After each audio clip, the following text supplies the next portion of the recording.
Selamat malam, saudara. Anda menyaksikan Indonesia Bicara bersama saya, Maya Karim. Pada Senin lalu, Presiden Joko Widodo menyatakan keinginan untuk merevisi Undang-Undang Informasi dan Transaksi Elektronik. Musababnya adalah terdapat sejumlah pasal yang dianggap sebagai pasal karet yang kemudian bisa mempidanakan warga. Lalu sejauh mana keseriusan Presiden dan juga pemerintah tentunya dalam merevisi Undang-Undang ITE ini? Malam hari ini kita akan membahasnya bersama dengan sejumlah narasumber. Sudah ada dua narasumber kami yang hadir secara daring pada malam hari ini. Saya sapa tenaga ahli kantor staf kepresidenan Bapak Irfan Pulungan. Selamat malam Pak Irfan. Salam sehat selalu. Salam sehat selalu Pak. Selain itu juga ada pakar hukum pidana Bapak Heri Firmansyah. Selamat malam Pak Heri, kabar baik Pak? Selamat malam, Assalamualaikum Mbak Maya. Alhamdulillah baik. Waalaikumsalam, terima kasih Pak. Saya ke Pak Irfan terlebih dahulu. Pak Irfan, Presiden Jokowi pada Senin lalu menyatakan bahwa ada kemungkinan untuk ingin merevisi Undang-Undang ITE ini. Apakah ini muncul secara tiba-tiba atau kemudian memang sudah ada niatan jauh sebelumnya? Karena kalau kita melihat Komnas HAM juga sebetulnya sudah lama menginginkan ada revisi. Tapi sebelum dijawab, pemirsa kita lihat terlebih dahulu tayangan berikut ini.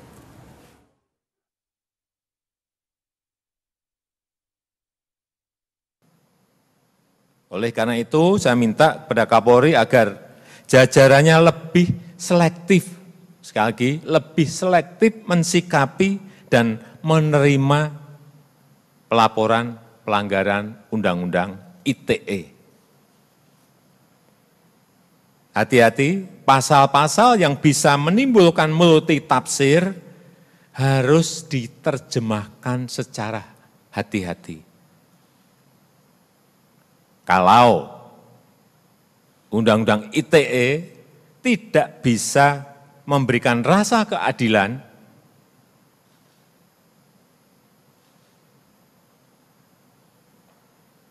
ya, saya akan minta kepada DPR untuk bersama-sama merevisi Undang-Undang ini, Undang-Undang ITE ini. Karena disinilah hulunya. Hulunya ada di sini. Revisi. Terutama menghapus pasal-pasal karet yang penafsirannya bisa berbeda-beda, yang mudah diinterpretasikan secara sepihak. Baik, kita langsung tanyakan kepada Pak Irfan Pulungan, tenaga ahli kantor staf kepresidenan, apakah usulan ini muncul secara tiba-tiba atau justru ada niatan jauh sebelumnya, Pak Irfan? Ya, sebenarnya untuk revisi Undang-Undang ITE ini ya sudah lama diperbincangkan di publik. Justru itu Pak Jokowi merespon terhadap perdebatan atau polemik yang ada di publik. Makanya ini harus kita perbaiki bersama, harus kita evaluasi dan kita benahi bersama supaya polemik yang terjadi di publik itu bisa dihindari dan bisa diselesaikan secara hukum. Begitu, Mbak. Baik, sejauh ini tindak lanjutnya seperti apa, Pak Irfan? Ya, seperti yang dikatakan Pak Jokowi, nanti pemerintah bersama dengan DPR akan mencoba untuk melakukan dialog, ya, merumuskan ke depannya apa yang menjadi substansi persoalan selama ini yang terjadi. Ya, tentu DPR kan bersama pemerintah kan sebagai pembuat undang-undang.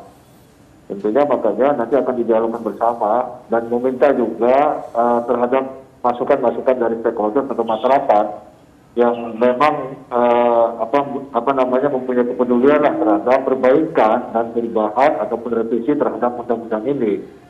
Tentu juga kita akan minta saran dari penyidik ya, dalam hal itu kepolisian, karena mereka lah sebagai institusi yang mempunyai kewenangan untuk melakukan proses penyidikan ketika masalah ini masuk ke wilayah ranah hukum.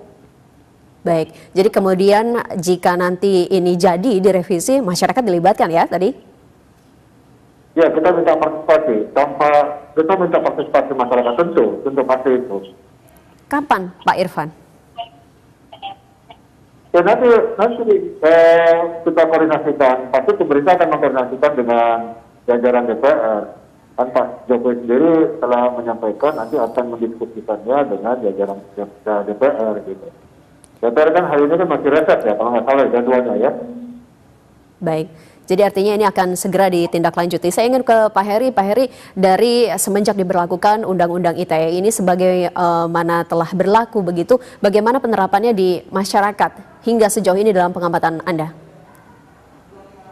Ya, terkait dengan penerapan Undang-Undang ITE ini tentunya kita tidak bisa melepaskan dari fakta yang ada begitu ya. Tentunya bicara fakta, bicara data.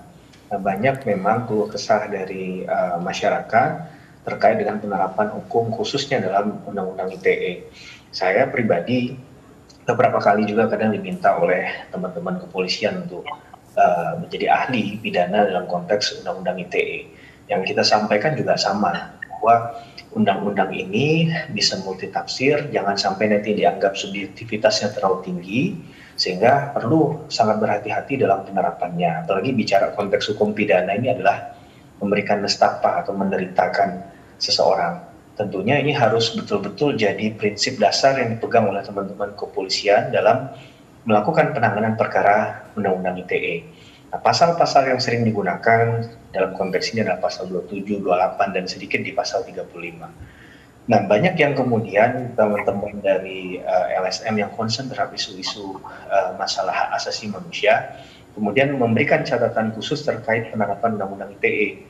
Banyak yang mengatakan bahwa Undang-Undang ITE ini lebih khusus digunakan oleh orang-orang yang memiliki kekuasaan. Nah, tentunya ini yang menjadi kerisauan tadi dari Pak Presiden, Pak Jokowi, dan kemudian tadi saya catat beberapa poinnya adalah ya jangan sampai Undang-Undang ITE ini malah tidak bisa memberikan rasa keadilan bagi masyarakat. Saya rasa ini adalah bentuk kepekaan dan empati dari Pak Presiden yang harus segera ditangkap oleh aparat penegak hukum sebagai satu bentuk keresahan yang mewakili publik juga. Dan poin kedua adalah yang tidak kalah penting dalam penerapan penegakan hukum Undang-Undang ITE ini adalah masalah tafsir yang sering berbeda. Nah, sehingga perlu dalam konteks penegakan hukum Undang-Undang ITE ini misalnya penyampaian kemerdekaan kebebasan berpendapat melalui sarana digital atau media sosial itu juga harus dilihat dalam konteks apakah sudah ada ahli misalnya, ahli bahasa kah, ahli dalam konteks ini ITE dan pidana yang kemudian menyatakan bahwa pernyataan tersebut misalnya memenuhi rasa rasa yang meresahkan masyarakat, yaitu menyebarkan kebencian atau juga menyinggung masalah suku, agama, ras, dan antar golongan. Saya rasa itu Mbak Maya yang menjadi poin-poin krusial dan penting dalam hal penegakan hukum Undang-Undang ITE ini. Ya, tadi disebutkan salah satu yang penting adalah terkait dengan penyamaan tafsir. Karena memang ada sejumlah pasal yang dinilai multi tafsir dan itu juga dinyatakan oleh Presiden Joko Widodo. Dan sebelum kita melanjutkan perbincangan, saudara, kita lihat terlebih dahulu daftar pasal yang dinilai sebagai pasal multi tafsir atau pasal karet.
Ya, saudara, itu dia daftar pasal yang dinilai sebagai pasal karet dalam Undang-Undang ITE. Dan tadi ada dua diantaranya, yakni pasal 27 dan 28 yang memang sering disalahgunakan dalam penerapannya. Saya ingin kembali ke Pak Irfan. Pak Irfan, apakah usulan terkait dengan revisi Undang-Undang ITE ini juga ada kaitannya dengan permintaan Presiden Joko Widodo pekan lalu yang menginginkan masyarakat lebih aktif mengkritik pemerintah.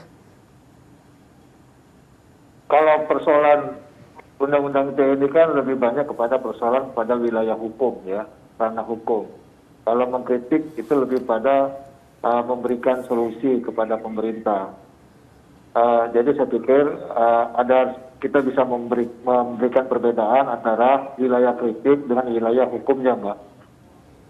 Kalau wilayah kritik tentu pemerintah ingin mendapatkan masukan, ingin mendapatkan evaluasi terhadap bagaimana kinerja pemerintah hari ini untuk kedepannya agar lebih baik. Nah, kalau ada persoalan wilayah hukum tentu itu kepada konteksnya adalah proses penegakan hukum yang itu dijalankan oleh pihak polisian sebagai penyidik.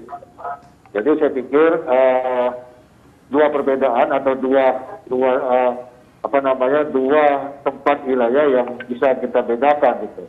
Kritik ya kritik, yang itu pasti kritik itu memberikan konstruktif, memberikan perbaikan, memberikan masukan kepada pemerintah. Kalau sudah masuk kepada wilayah hukum tentu itu akan dikenakan pasal-pasal yang berkaitan dengan perbuatan pidana yang dilakukan oleh pelaku. Dalam hal ini ya berkaitan dengan apa yang dilakukannya. Begitu. Oke, baik. Jadi artinya ini tidak berkaitan langsung dengan permintaan Presiden Joko Widodo terkait dengan keinginan dikritik oleh masyarakat. Tapi apakah ada kaitannya dengan upaya untuk memperbaiki tingkat atau indeks kepuasan publik terhadap Presiden Joko Widodo yang tahun ini kemarin dilaporkan menurun bahkan dibandingkan dengan 2016 lalu begitu. Tapi jangan dijauh dulu Pak Irfan, kita akan jeda terlebih dahulu. Pastikan Anda masih bersama kami di Indonesia Bicara.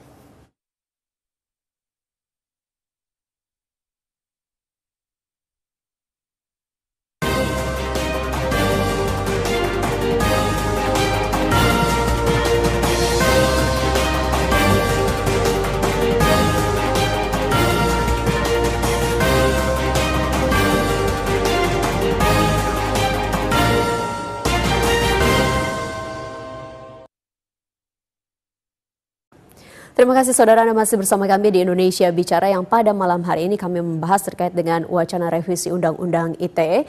Kami masih akan berbincang dengan tenaga ahli kantor staf kepresidenan Irfan Pulungan. Selain itu juga ada pakar hukum pidana Heri Firmansyah dan telah bergabung juga pada malam hari ini bersama dengan kami anggota Komisi 1 DPR RI Bapak Effendi Simbolon. Saya sapa Pak Effendi yang baru saja bergabung. Selamat malam Pak Effendi. Selamat malam. TVRI, selamat malam teman-teman. Ya, tadi sebelum jeda ada pertanyaan yang tertunda terkait dengan hasil survei Indikator Politik Indonesia yang menyatakan bahwa tingkat kepuasan publik terhadap Presiden Joko Widodo menurun bahkan terendah sejak tahun 2016.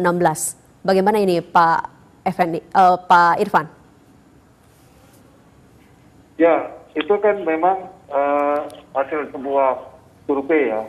Tapi kan kita melihat survei itu dilakukan pada saat waktu kapan. Tentu pasti banyak variabel, banyak faktor yang mempengaruhi seperti itu. Nah, artinya hasil sebuah survei itu sebagai bahan evaluasi lah bagi pemerintah untuk bisa berbuat yang lebih baik, tentunya dalam hal demokrasi. Makanya perlu kita perbaiki bersama apa yang menjadi indikator terhadap adanya penurunan demokrasi di Indonesia. Dan tidak terlepas juga kapan waktu itu dilakukan, ya kan? Jadi ini menjadi kritikan lah bagi pemerintah terhadap kedepannya agar bisa lebih baik dan lebih dirasakan kepada masyarakat apa yang menjadi demokrasi itu untuk bisa lebih baik ke depannya gitu. Ya, kita tahu bahwa indeks demokrasi juga menurun. Jadi semoga dengan adanya ini indeks demokrasi Indonesia bisa membaik. Saya ingin ke Pak Effendi terkait dengan permintaan Presiden Joko Widodo untuk kemungkinan merevisi Undang-Undang ITE. Setuju atau tidak Pak Effendi? Baik, terima kasih. Memang bagi kita, apakah setuju atau tidak itu kan nanti kita lihat apa yang menjadi landasan atau alasan dari pemerintah, dari Presiden ya. Yang pertama kita memang ingin tahu begitu pasal yang disebut pasal karet itu yang mana sih gitu. Ya, karena kita 2 kali membuat itu 2008 dan 2016 yang lalu, kita tidak bermaksud menempatkan pasal-pasal yang karet yang kemudian menjadi pihak yang disalahkan gitu. Ya, saya lihat itu yang penting harus disampaikan kepada kita. Jangan kemudian kita langsung serta-merta menyalahkan pasal atau kitab atau ayat yang mana sebenarnya lahirnya Undang-Undang ITE ini dulu untuk mengantisipasi bagaimana budaya yang kemudian tergerus, yang kita memasuki era digital itu memang ya kemajuan teknologi, kemajuan zaman, khususnya di dunia elektronik, di dunia maya, ya kita harus membuat aturan peraturan yang mengatur bagaimana kita melakukan interaksi sosial di situ. Nah, kemudian 2 kali undang-undang itu sudah di judicial review juga. Waktu itu oleh kelompoknya Pak Karni Ilyas, TV-TV ada asosiasi, dan juga setelah revisi juga ada judicial review juga. Dan dua-duanya yang kita tahu kan oleh MK tidak ada pembuktian bahwa melanggar Undang-Undang Dasar. Nah, oleh karenanya kita ingin tahu gitu, yang dimaksud pasal karet itu yang mana? Sebab kalau pasal 27 kah, 28 kah, 29 atau yang mana, coba disebutkan. Itu kalau disandingkan dengan KUHP, KUHP, ya memang KUHP, KUHP dari zaman Belanda dulu tidak mengantisipasi akan adanya digitalisasi dunia maya itu, sehingga kejahatan-kejahatan yang harus dilakukan atau didahului dengan alat bukti, pro justisia dan sebagainya, itu dalam Undang-Undang ITE ini kan tidak dikenal. Artinya di KUHP ini, mohon maaf Pak Prof. Heri, nanti mohon koreksi ya, karena ini kan orang hanya mengambil seolah-olah kalau di ITE ini kan alat rekam, alat dan sadap dan semuanya kan bisa jadi barang bukti, alat bukti gitu. Sementara di KUHP dan seterusnya kan tidak bisa. Nah, di sana belum diantisipasi kok. Ini kan dosa-dosa baru manusia ini di zaman digitalisasi. Ya, saya ingin mendapatkan dulu. Saya ingin sebenarnya dari pemerintah ya harus dipastikan dulu pasal mana. Sebab kalau pasal itu diangkat, diamputasi, maka apa jadinya kalau tidak ada aturan kita berkomunikasi di dunia maya yang syarat dengan ya kalau pagi siang sore kemudian kita difitnah dan seterusnya, yang apakah delik aduan, apakah delik umum. Saya kira ini yang harus lebih dulu. Yang kedua, kalau saya melihat memang kenapa kemudian Undang-Undang ITE ini sepertinya menjadi pihak yang bersalah gitu ya. Itu ya karena adanya ya kesan tebang pilih itu loh. Ya, ketika yang mengkritik pemerintah itu bisa diproses lebih lanjut. Yang pro pemerintah mau ugal-ugalan kayak basernya, mau model apa kayak itu, nggak ada diteruskan oleh proses penegak hukum. Jadi ini saya kira karena Presiden menyampaikan ke Kapolri, mungkin itu ditujukan kepada pihak Polri mungkin. Baik, jadi poinnya adalah di penegakan hukumnya, Pak Effendi.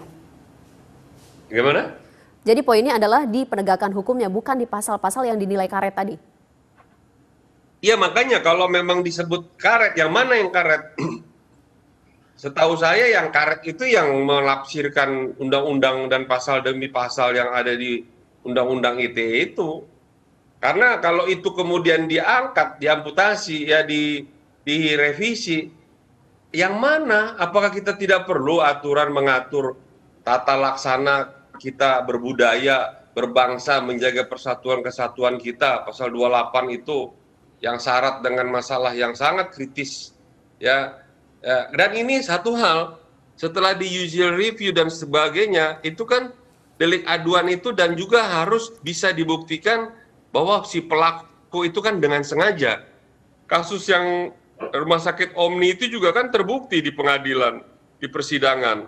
Dia dengan sengaja kan. Jadi bila yang tidak sengaja maka tidak akan mendapatkan hukuman.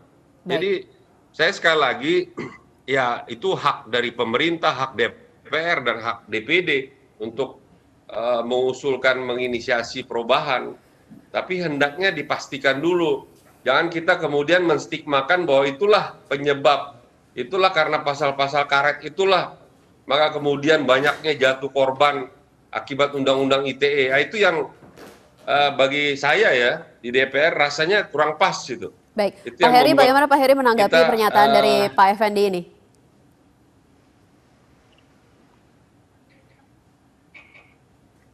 Pak Heri? Bagaimana Mbak? Bagaimana Pak Heri menanggapi pernyataan dari Pak Effendi tadi terkait poin yang mana sebetulnya yang karet dan juga terkait dengan ini masalahnya ada di penegakan hukumnya begitu? Apakah memang betul demikian? Sebelumnya mohon izin ya Bang Effendi ya. Dalam konteks tadi diminta untuk menanggapi, mungkin saya akan melihatnya dari perspektif bahwa dalam hukum itu kan ada yang namanya dasein dan dasolen gitu ya. Ada hukum yang dicita-citakan, diharapkan, dan kemudian hukum yang pada hakikatnya terlaksana. Nah mungkin inilah sebenarnya ada gap kesenjangan yang tadi disampaikan oleh Bang Effendi. Nawaitu pembentuk undang-undangnya A begitu ya, tapi yang tertangkap dalam penegakan hukumnya bisa jadi ada distorsi dan kemudian B. Nah tentunya yang berteriak ini kan pasti masyarakat begitu kan, sehingga poin-poin tadi menjadi krusial karena kalau orang hukum pastinya akan bicara tentang duduknya apa itu pengertian. Mereka pasti akan banyak berbicara terkait dengan apa sih yang dimaksud dengan menyebarkan kebencian. Nah contoh-contoh dari konteks inilah yang misalnya kemudian bisa menjadi tafsir yang luas, multitafsir, subjektivitasnya tinggi, jika kemudian semua tindakan yang dilakukan tadi itu dalam konteks rule of the game-nya agak sulit untuk kemudian kita temukan benang merahnya begitu. Kalau perbuatan ini menyenangkan atau tidak menyenangkan bagi orang lain atau menyebarkan kebencian atau tidak misalnya kan. Jadi ini persoalan-persoalan yang tadi saya sampaikan juga pada ranah praktek pun bahkan membutuhkan keterangan ahli, bahkan ahli bahasa misalnya. Prof Heri, kita ada diskusi agak interaksi ya. Boleh, tunjukkan di pasal mana, butir mana yang disebut oleh pemerintah, oleh presiden itu pasal karet yang mana? Siap, izin Mbak. Sebelumnya saya tidak mewakili pemerintah. Bukan, kita ini diskusi terbuka. Baik, sayangnya dalam pernyataan kemarin tidak disebutkan secara terperinci ya pasal-pasal mana. Terbuka. Ya. Pasal mana yang disebut karet itu? Kan karet itu kan berarti bisa ditarik sana, tarik sini, suka-suka yang menarik kan? Ya. Okay. Nah pertanyaannya yang narik siapa? Bisa saya lanjutkan Bang? Ya, silakan, jadi Pak kita Heri. nggak usah dulu ke mana itu dulu deh, pasal mana dari seluruh undang-undang baik undang-undang awalnya dan undang-undang revisinya yang mana yang karet coba? Jadi yang dimaksudkan adalah pasal mana? Di awal sudah disampaikan begitu ya.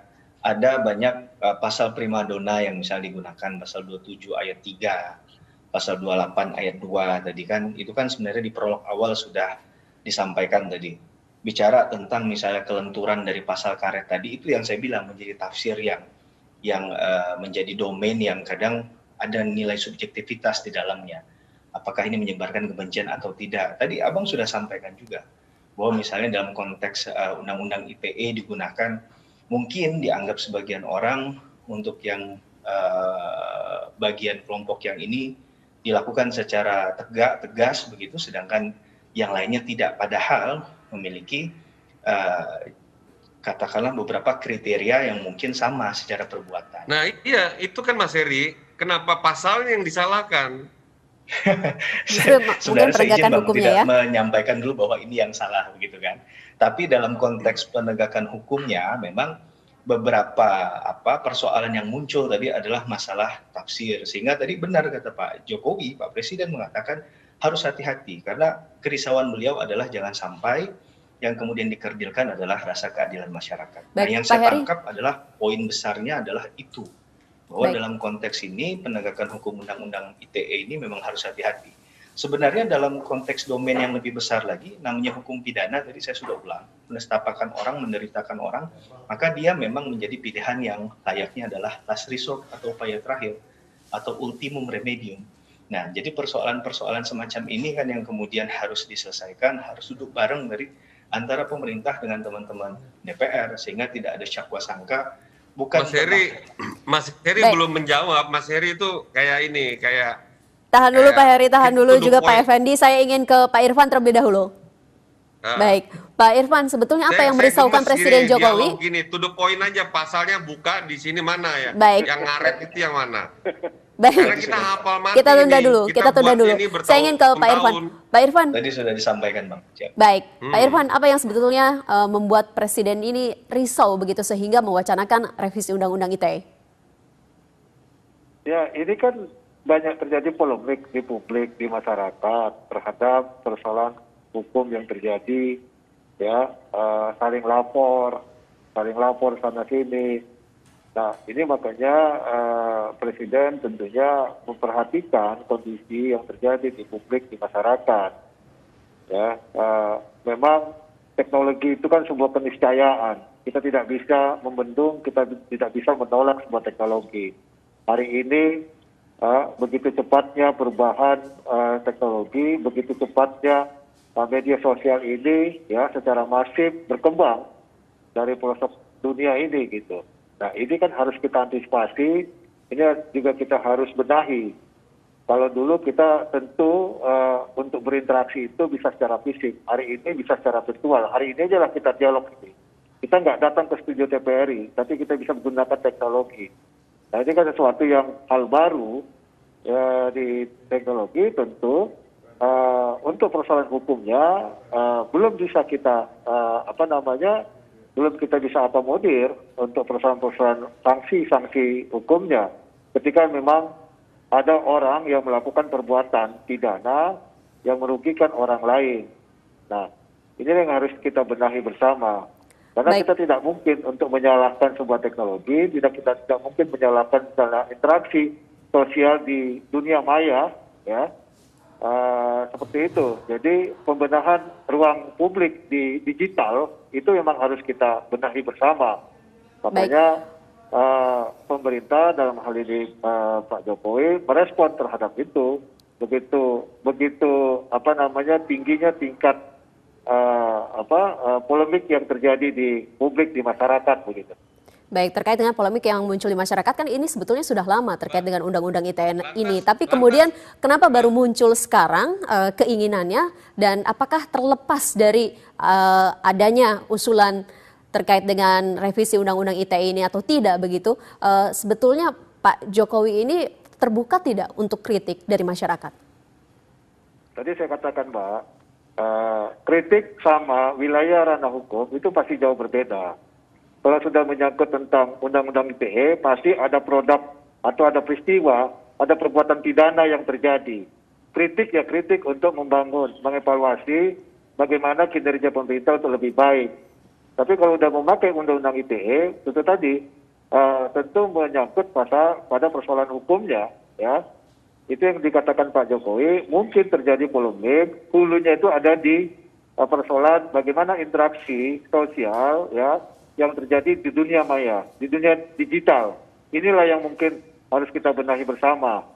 Jadi harus kita bisa membedakan mana kritik, mana perbuatan yang itu berakibatkan masalah hukum terhadap perbuatan seseorang, ya perbuatan pidana yang dilakukan. Mungkin Mas Heri sebagai pakar hukum pidana pasti paham masalah itu.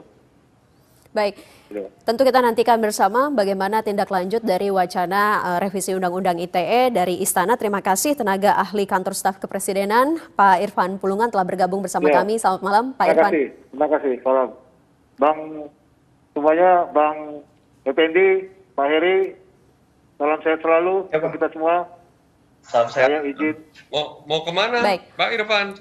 Jadi mengobrol ini. Pak Heri dan Pak Effendi, kita masih akan melanjutkan perbincangan, namun usai jeda berikut ini, pemirsa pastikan Anda masih bersama kami di Indonesia Bicara.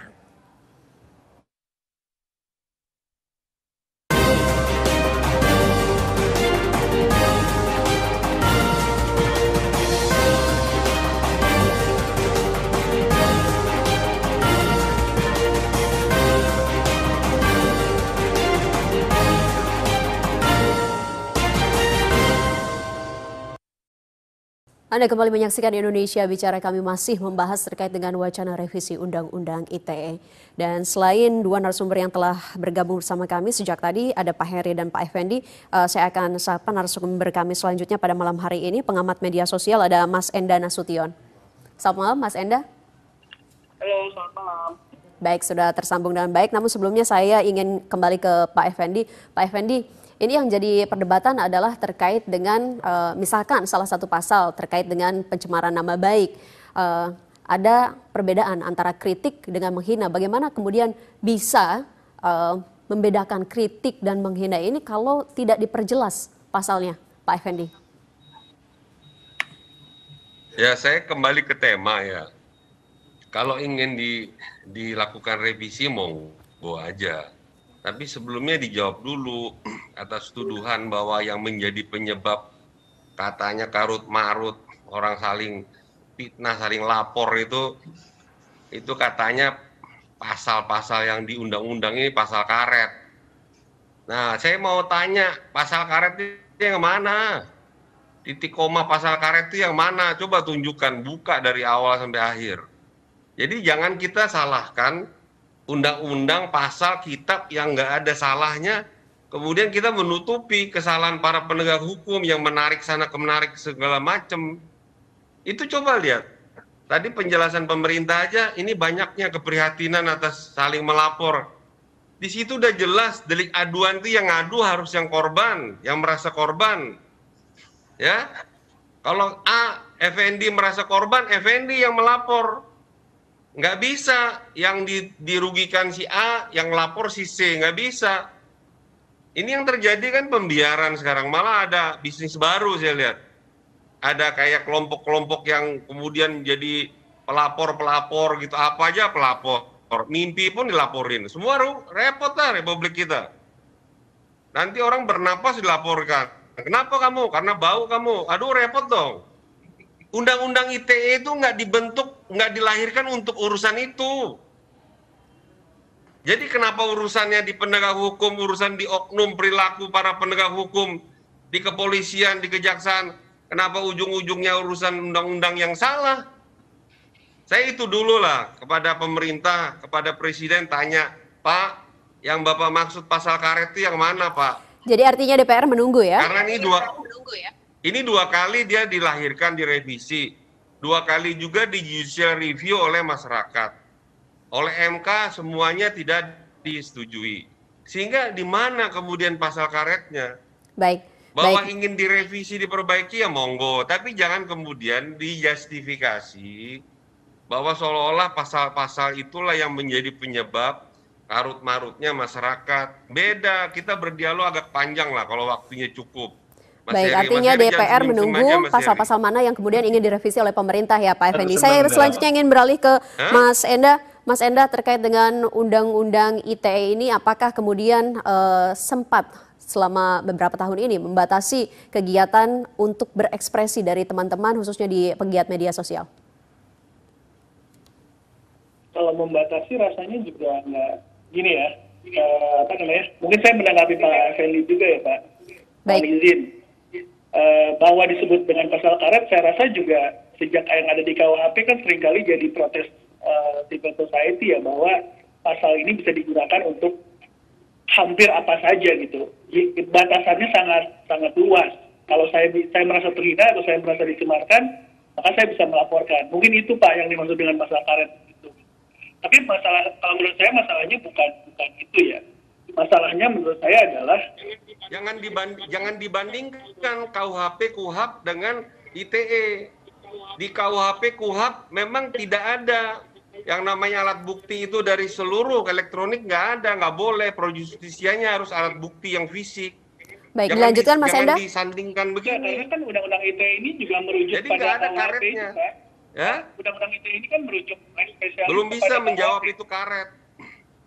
Artinya Dilanjutkan, kan Mas orang Enda. juga bisa melaporkan apa saja menggunakan undang-undang ITE pasal ini. Jangan kemudian kami yang di DPR itu sepertinya bodoh-bodoh banget kami itu. Ya kan itu terkesan kan kami itu bodoh banget gitu. Seperti pasal karet itu kan penghinaan ke kami itu. Di mana sih kami menjebak masyarakat? agar melakukan hal yang salah kemudian masuk dalam jebakan, nggak mungkin Nah, lah. kalau kritik kan boleh, Pak. Kalau kita kritik kan Gitu boleh. loh. Terhadap- Bahwa kalau ingin direvisi ya monggo, silahkan. Tapi bukan penyebab dia. Ya, kalau misalnya Bukan ternyata penyebab. memang digunakan, artinya kan sebagai penyebab.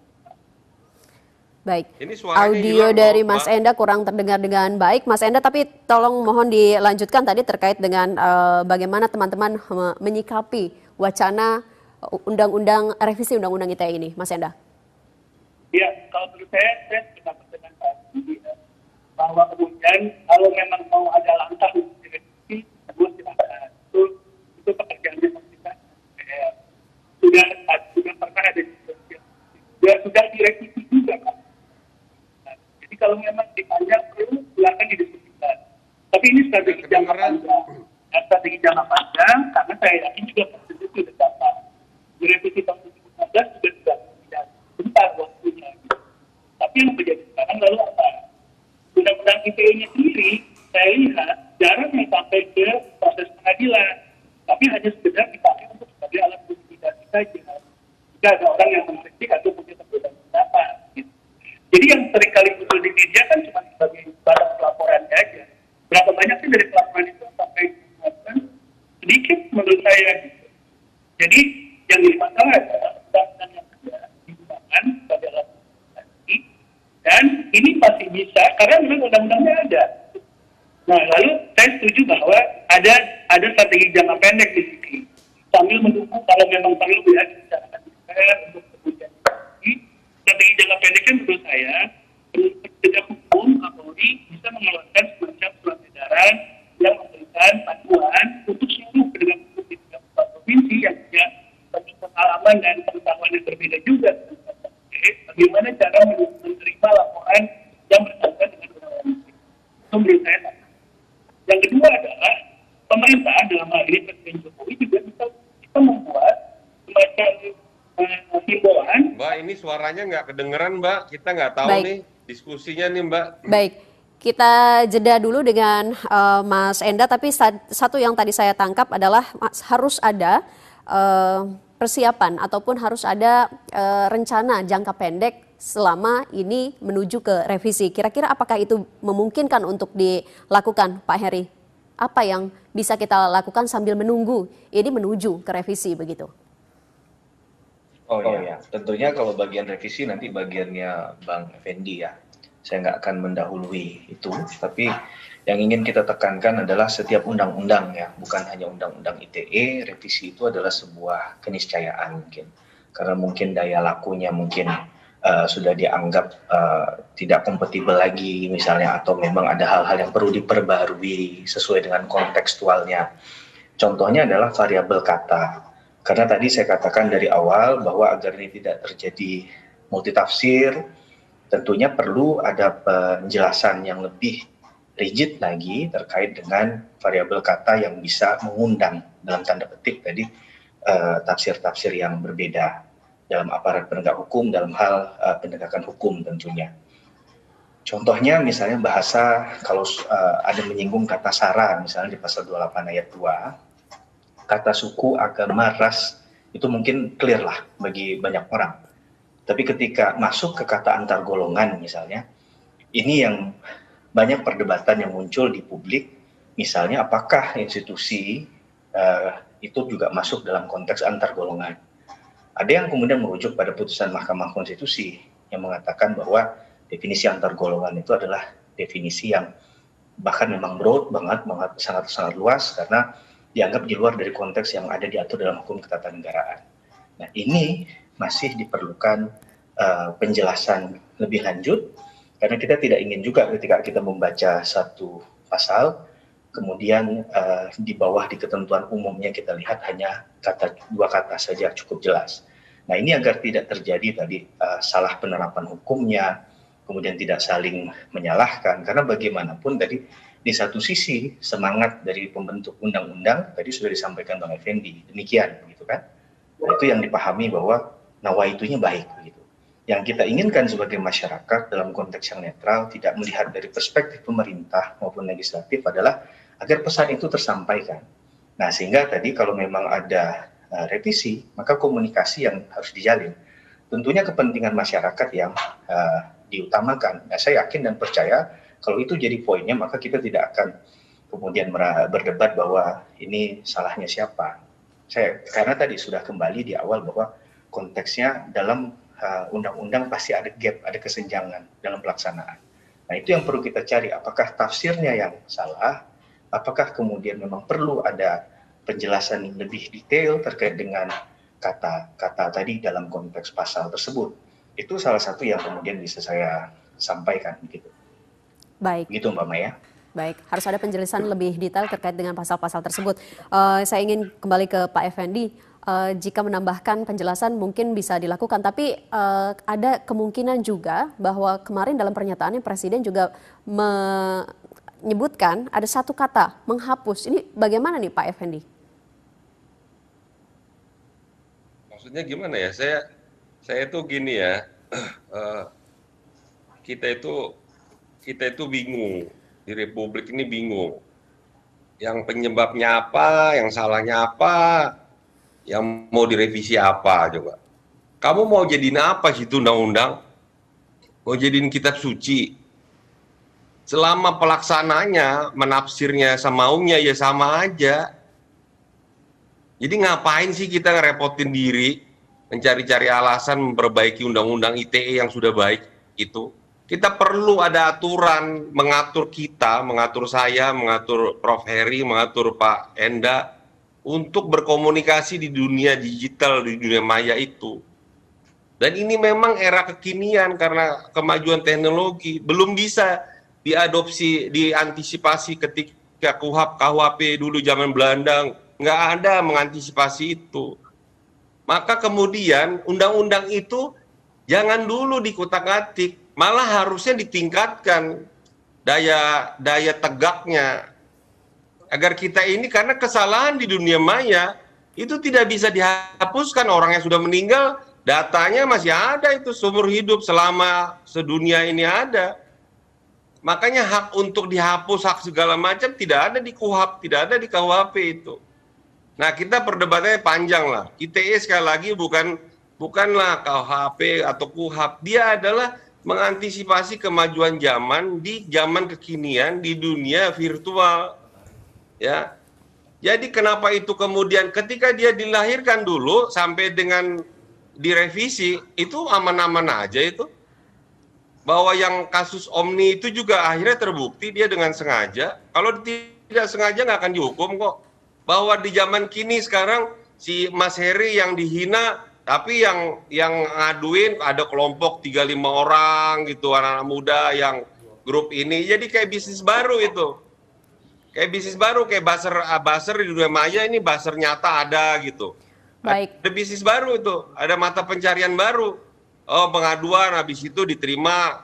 Kalau yang tidak berkenan tidak diterima.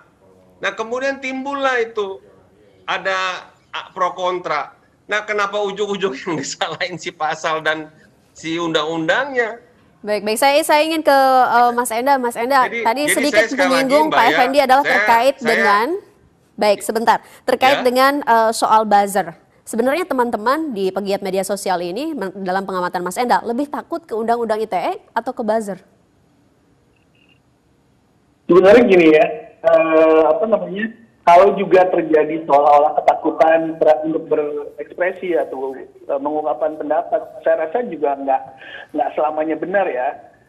Kalau kita bandingkan dengan zaman Orde dulu, memang ada ketakutan yang sangat terasa bahwa untuk berpendapat pun atau menyampaikan kritik pun takut ada resiko yang muncul gitu. Kalau zaman sekarang, kalau saya merasakan sehari-hari di sosial media, kita jauh lebih bebas untuk bicara apapun sebenarnya. Dan mayoritas pengguna sosial media juga tidak hanya selalu bicara tentang isu politik atau program pemerintah sebenarnya. Kebanyakan mungkin 90% pengguna media sosial sebenarnya pengen senang-senang aja gitu, lihat video lucu, lihat gambar lucu gitu ya. Jadi isu ini muncul bersamaan karena juga ada sistem demokrasi yang mensyaratkan ada kontestasi, ada rivalitas di situ gitu. Dan siapa yang menang opini di sosial media sekarang karena penggunanya makin banyak, seolah-olah jadi mendapat dukungan publik, kan itu yang diperjuangkan gitu. Nah, bagi mereka yang menyebarkan informasi yang salah, sengaja dibuat salah ya, disinformasi atau hoax, tentu Undang-Undang ITE lebih mengerikan karena di Undang-Undang ITE ada menyebarkan pasal penyebaran kebohongan itu ada di situ. Gitu. Tapi kalau buat pengguna biasa aja, rasanya terhadap Undang-Undang ITE kita nggak takut, biasa-biasa aja karena toh kita tidak menyampaikan informasi yang dibuat salah atau hoax atau juga tidak menyerang orang lain gitu ya. Di sisi lain buzzer juga tidak pernah berurusan juga kita gitu, nggak pernah diserang, nggak pernah diapain. Jadi mayoritas pengguna media sosial sebenarnya baik-baik aja sebenarnya kalau menurut saya. Baik, mungkin melanjutkan poin tadi, apa yang menjadi sorotan terkait dengan wacana pemerintah untuk merevisi Undang-Undang ITE ini? Dari Mas Enda, mungkin terakhir Mas, apa yang bisa pengguna media sosial kita yang bisa dilakukan sambil revisi ini berjalan agar kemudian penggunaannya ini bisa sehat, bersih, dan juga beretika? Jadi ini sebagai sebuah medium yang baru memang butuh jam terbang ya kita menggunakan sosial media. Seringkali biasanya kelompok yang kemudian slip atau melakukan kesalahan tanpa disengaja adalah either dia pengguna baru gitu ya, dia kurang ngerti bagaimana cara menggunakannya, atau pengguna yang usianya jauh udah tidak terbiasa menggunakan media sosial atau media digital ini gitu.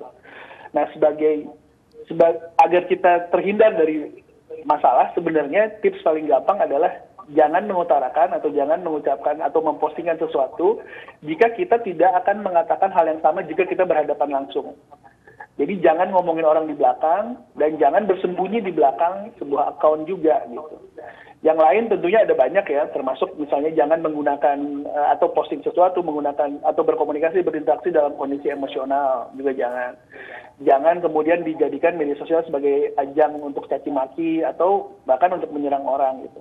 Tapi ini kan semua ini ya teori gitu. Dalam prakteknya sehari-hari seringkali memang kita tanpa sengaja mempostingkan hal-hal yang sifatnya pribadi atau data pribadi dan lain sebagainya. Jadi sebenarnya spektrumnya luas, tapi selama kita tidak dengan sengaja untuk menyebarkan informasi yang sifatnya fitnah atau sifatnya bohong terhadap seseorang dengan maksud menyerang atau merugikan orang tersebut, apalagi menghasut yang punya resiko jiwa atau harta orang lain, maka kemudian saya rasa kita harusnya aman-aman aja.